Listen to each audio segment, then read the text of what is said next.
Hello folks, shintigercurl here, that dude in the straw hat, bringing you yet another wrestling review. I'm of course joined by my friend and cohort, Joe. Say hi, Joe. You just had cheese popcorn. Again. Well, it's Thursday night, and I know while a lot of you are watching the NBA playoffs, I know I will, it's time for some Impact Wrestling. Will it live up to the standards of previous impacts and be a pile of crap? Or will it pull itself up from its coattails and be somewhat decent? I got my notes. Let's get started. The show unofficially opens with someone serving Eric Bischoff some papers, presumably from the network, which will set up the stage for what happens to Eric all night as he's wondering if he's going to get fired from his position thanks to the network in charge.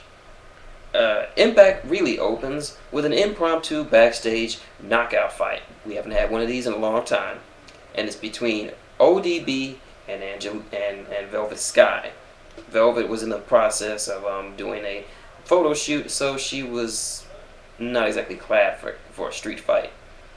So basically, it's ODB beating the ever-loving crap out of Velvet Sky, and she doesn't just beat the crap out of her. She beats the crap out of a cameraman and 2 security guards, teenage security. They're the best there is. Anyway, it ends with her getting choked out and ODB counting 1, 2, 3 for some reason, even though this wasn't an official match of any kind. Next, Sting comes out, and by Sting, you already know I'm talking about Mr. Anderson, dressed as old school 80s Sting. Anyway, he comes out and he says that tonight he'll be facing off against one of Sting's most legendary opponents. Who is it? You just have to find out tonight. Go to a commercial. Well, before we go to a commercial, Brian Kendrick goes up to Eric Bischoff and thanks him for the opportunity he had last week. So he decides that he wants another shot at Abyss. Eric, still scared shitless over the being served by the network, decides, what the hell? Kazarian has a shot. It's gonna be you two #1 contender match for the X Division title. So there's that. Go to a commercial break. Eric Bischoff comes out after speaking with Hulk Hogan. He decides to call out Beer Money. Beer Money comes out. Robert Roode his arm still in a sling, and he says that since the doctors have not medically cleared Roode to wrestle, and per the 30-day the title defense clause, in which a champion or champions must defend their title within 30 days, that means that unfortunately Eric Bischoff has to strip them of their titles. Just when you think it seemed like things were going all the wrong way for Fortune, in comes Alex Shelley. He reports, unfortunately, that Chris Sabin suffered a torn ACL and MCL, I think. So basically that means that Alex Shelley will be out for the rest of the year. And so that means, sadly, no Motor City Machine Guns. So sad. I actually love the machine guns. They're awesome. So he decides, hey, last year, the Guns and Beer Money had a great best-of-5 series. I'll do you one bet. How about I take his place? And Bischoff's like, wait a minute, who told you could do that? The network. See what I mean? People are doing this already, pulling that network out of their ass. I mean, and you can do it, get away with it now, anytime. I'm bringing a chainsaw to the ring. Who said you could do that? The network. They said it. Oh, okay. Then I guess it's legal. So yeah, tonight we saw the birth of Gun Money, or as some of the people on the forum call it, Beer Gun. I mean, beer gun. That's just ridiculous. Who would want a gun that shoots beer? Unless your name is Stone Cold Steve Austin. Anyway, moving on. First official match is Matt Hardy versus the undefeated Crimson. And I use the term undefeated lightly because, like I've said before, Crimson, I like Crimson. It's just I don't like this whole undefeated shtick they got for him because it doesn't exactly fit his character. Uh, think of it like this.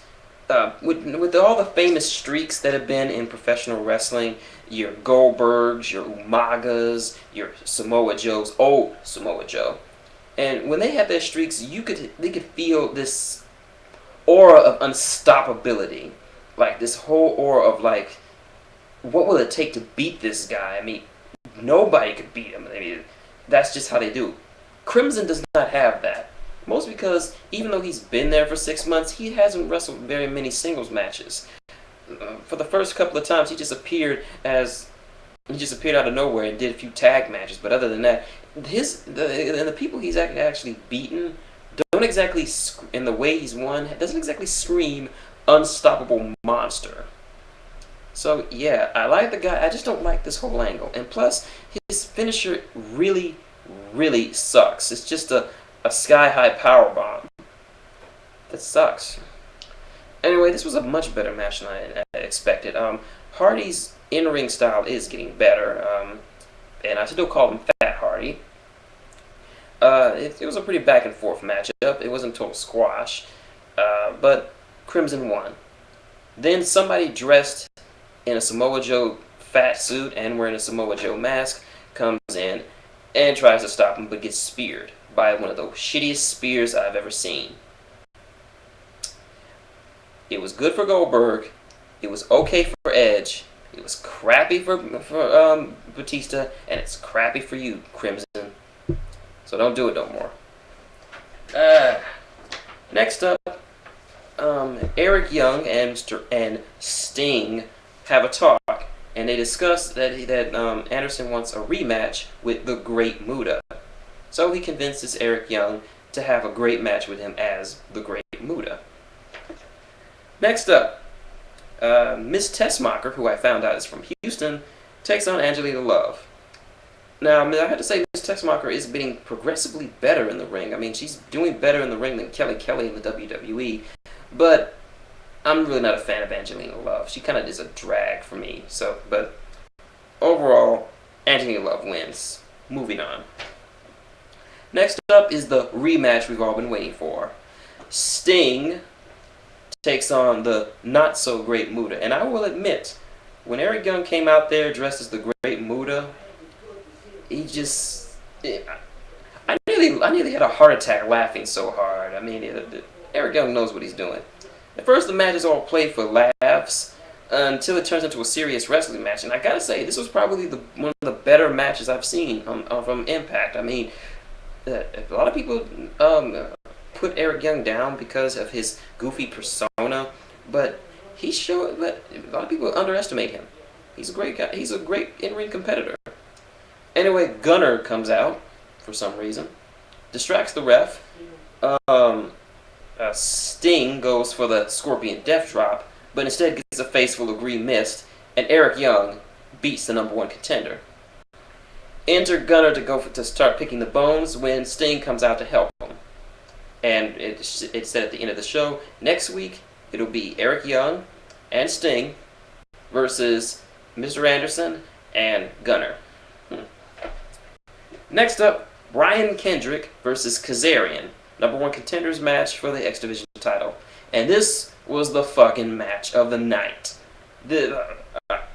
I loved it. I enjoyed every moment of it. This reminded me of the old X Division, the Uber X Division that did things and came out there and wowed the crowd.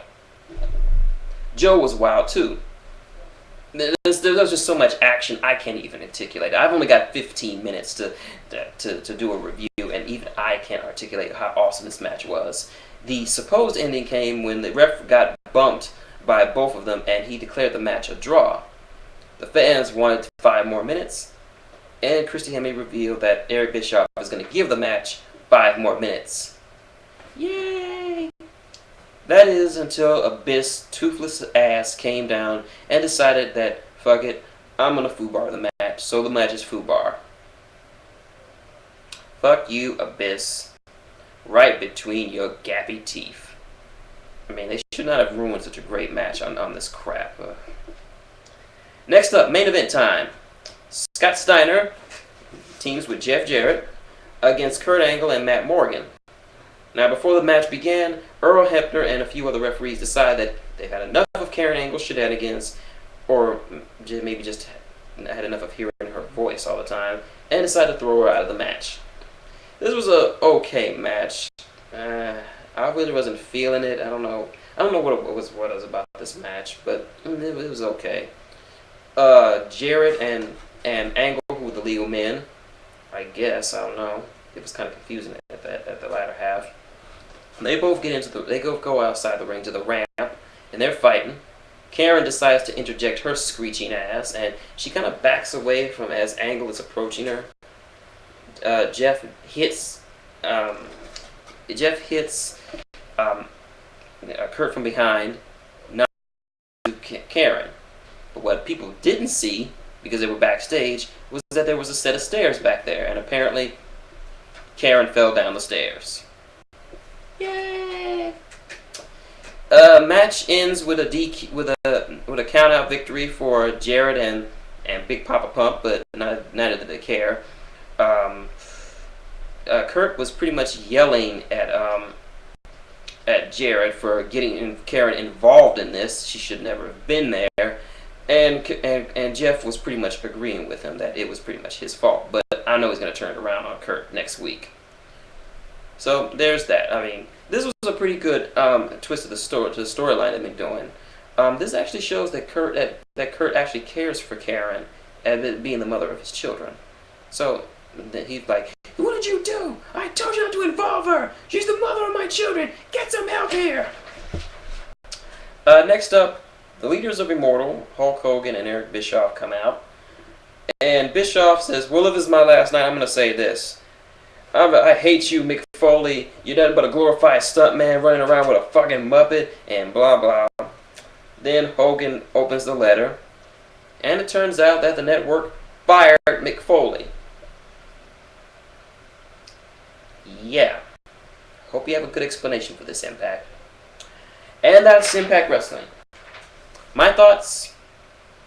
Average to slightly above average Impact. Some of the promos went a little too long, and there was a few too many backstage segments for my taste. The matches were good. Watch Brian Kendrick versus Kazarian. Great match, despite the FUBAR ending by the Monster Cheese Abyss. And a lot of good comedy with that Sting versus the Not So Great Muda match. And someone in the higher ups must really like Eric Young now, because last week he won the TV title from Gunner, and now this week he just went over on a former world heavyweight champion and now current #1 contender. So who knows? We may actually see Eric Young get a title shot. Never know. But that's Impact, and that's my review for Impact. Tune in tomorrow, hopefully, if I'm here, as I review SmackDown. As tomorrow night, Randy Orton will defend his title against Sheamus. How will Christian react to this? It's gonna happen. You never know. So anyway, this is shintigercurl, that dude in the straw hat, and Joe, saying goodnight, and wrestle on.